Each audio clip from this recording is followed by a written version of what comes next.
Hello guys, welcome back to my channel. আজকে আমার Flipkart থেকে একটা এই অর্ডার চলে এসেছিলো, অর্ডার করেছিলাম। তো আনবক্সিং করতে বসে গেলাম, ছুরি নিয়ে এটা কেটে নিলাম। এটা তার ভিতরে এইটা ছিল, এই বাক্সটা খুলতেই বার করতেই পারছিলাম না, ওটা অনেক কষ্ট বার করলাম। এইটা ছিল, এই ট্রিমার কিনেছিলাম, একটা অর্ডার দিয়েছিলাম, চলে এসেছিলো। তারপরে ট্রিমারটা বার করছিলাম, এর ভিতরে আর একটা, আবার এর ভিতরে একটা এরাম আছে।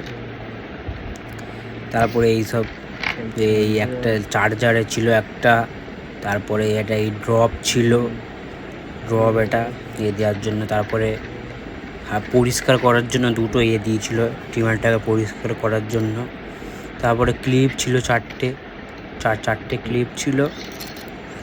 তারপরে এইটা হচ্ছে এই মেন ট্রিমারটা। ট্রিমারটা ভালোই ছিল, মোটামুটি ভালোই, আমি ব্যবহার করেছিলাম, ভালোই ট্রিমারটা, অত খারাপ না। তোমরা চাইলে নিতে পারো ট্রিমারটা, ভালো ট্রিমারটা। এই ট্রাই করছিলাম, ট্রিমারটা অত ভালো হয়নি, এই ক্লিপটা ট্রাই করছিলাম, ভালোই গাইস।